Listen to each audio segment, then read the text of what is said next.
set to go here with our press conference for the first round of the weekend of the Cooper Tires presents the USF2000 powered by Mazda this weekend, brought to you by Allied Building Products. And of course we have our winner in the national category and our podium in the championship class getting set to go. Now let's start down with the driver who wins the national class today, Joe Colasacco. Number one, Joe, great to have you here with us this weekend. Obviously, you're enjoying yourself here in Mid-Ohio. A great weekend. As I said on the podium to you, you've been really quick all weekend long. Luca Bourgeois has been our national class leader essentially throughout the year. And right out of the box, both yourself and then Jonathan Scarello able to find some speed. You look pretty good out of the box. Talk about your weekend thus far and, of course, getting the victory here today. Oh, it's interesting because it's our first time on these tires, the Cooper tires, and I think they're fantastic, but it's a little different than what I'm used to driving.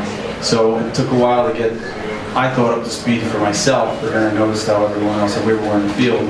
And so it started off as a good weekend, and I think that we started to build on. We had a little setback, second or third session out, but we were able to correct it, and I think the speed is there. I have to get myself a little more comfortable getting out of the box earlier in the race, but I think with Scarello and Luca, to be able to stay with them most of the weekend, I'm going to be pretty happy with that. They're talented drivers, and basically happy to be here with in the group that's up front in the national class. Are you trying to come to grips essentially with the characteristics of the Cooper tires as opposed to what you normally run? Is that it? Like trying to find where you can get to on these tires early on? Yeah, the limits of the tires and how to break them in and get the stickers working quickly up the temperature. And the setup's slightly different than what I'm used to, but like I said earlier, it's my fourth or fifth race in a two car, so I have to be happy where I am right now. You're showing well, for sure. For tomorrow, anything major you can change on the car itself setup-wise? Or is it just more you getting more comfortable and being able to push the car to maybe another limit? I think we'll take a look at the data and talk to my crew. He's done a great job all weekend. Maybe there's some room for improvement. I think in today's race, I was pretty fortunate. There was some contact late in the race. I really wasn't there with the speed, but I think with a little experience, it paid off in the end because you have to finish first. That's exactly right. Well done. Congratulations on the win today. We'll see you back here tomorrow. Thank you. Let's move over to Spencer Piggott, the Master Speed driver, third place today in the Andretti Autos Ford number 8. Spencer, good run for you. Obviously a good start. Everybody's worried about the first time down through 4, 5, and 6. You were able to get into position well, slid into, I believe, third, and held the spot for most of the time. You were able to match the pace of Wayne, but not enough to close back up. Is that what you kind of felt from the cockpit of the car? Yeah, definitely. On the start, me and Wayne were going side by side, and I just hit the rev limiter, and I just didn't get to go quite as deep and challenge me for the spot. But he was quicker on the cold tires, and then after we settled in to a groove, I was able to, I thought, close the gap a little bit, and then just didn't quite have enough.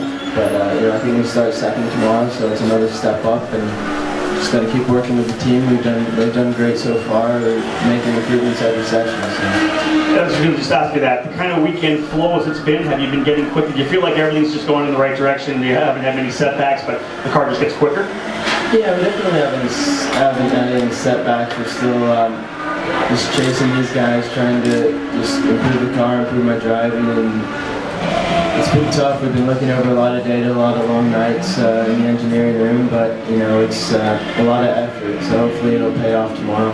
What about the track itself? Obviously we have a lot of different kinds of rubber here, rubber's going down. Do you find the track changing for you guys from session to session? Essentially 4 hours have been separating every session. Do you find that the track's different every time you roll out? Yeah, a little bit. Definitely noticed it this last session compared to the morning. It was quite slippery. I think we were the first ones out, so we were kind of just cleaning off the track, and it definitely felt like there was a bit more grip. I don't think the times were necessarily any faster, but you can definitely tell on track. Well done, Spencer. Third place, good job. Let's pass over to Wayne here right now. Wayne, coming off your win at the Milwaukee Mile, you're doing well here this weekend. Second place today, congratulations.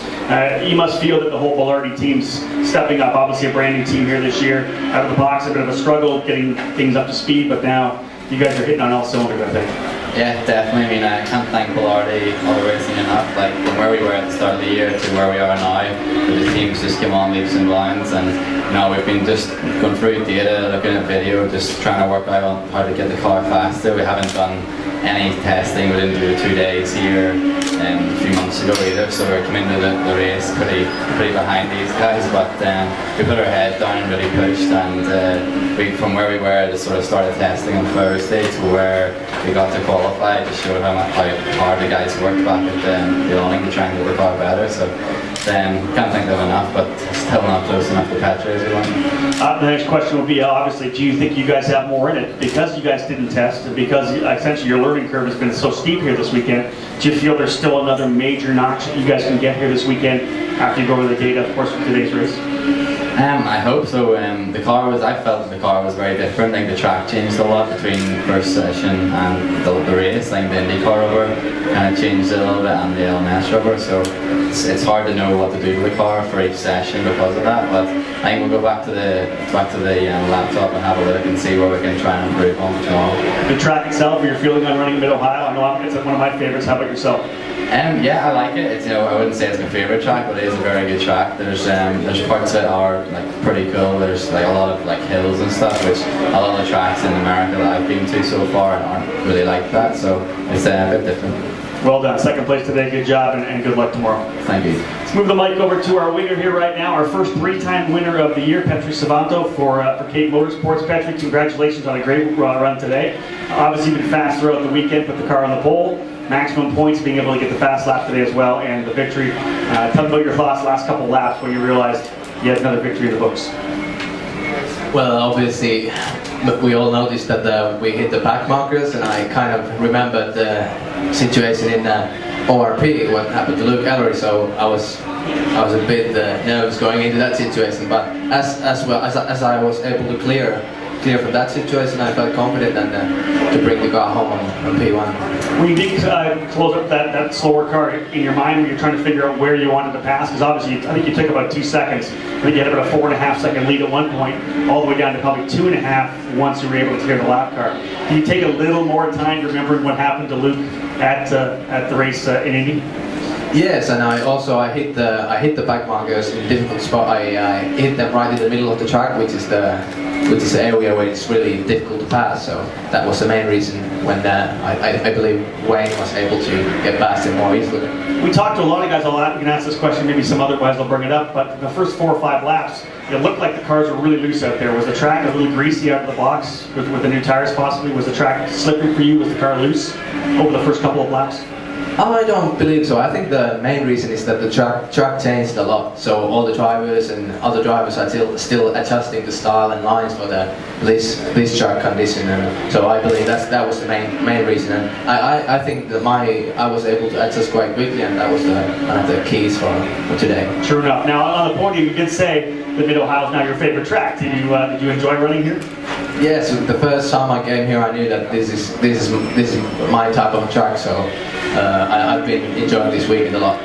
I also asked you on the podium whether or not you're starting on the championship yet. You do have a bit of a lead here right now. You've stretched it a little bit more with 2 more races to go.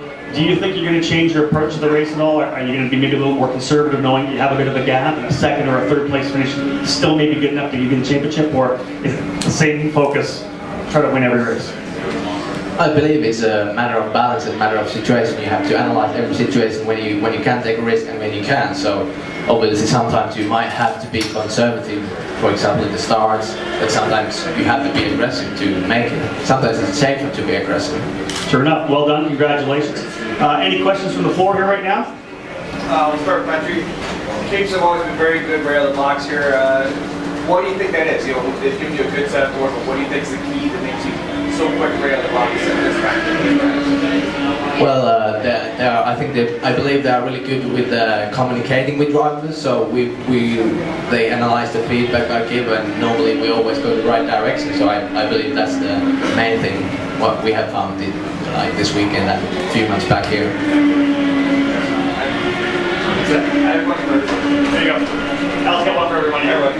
So Wayne, you got a teammate again this weekend. How's that been working with your teammate? You know, someone to bounce some data off. Now he's relatively new, so not quite at the speed yet. But has that been helpful?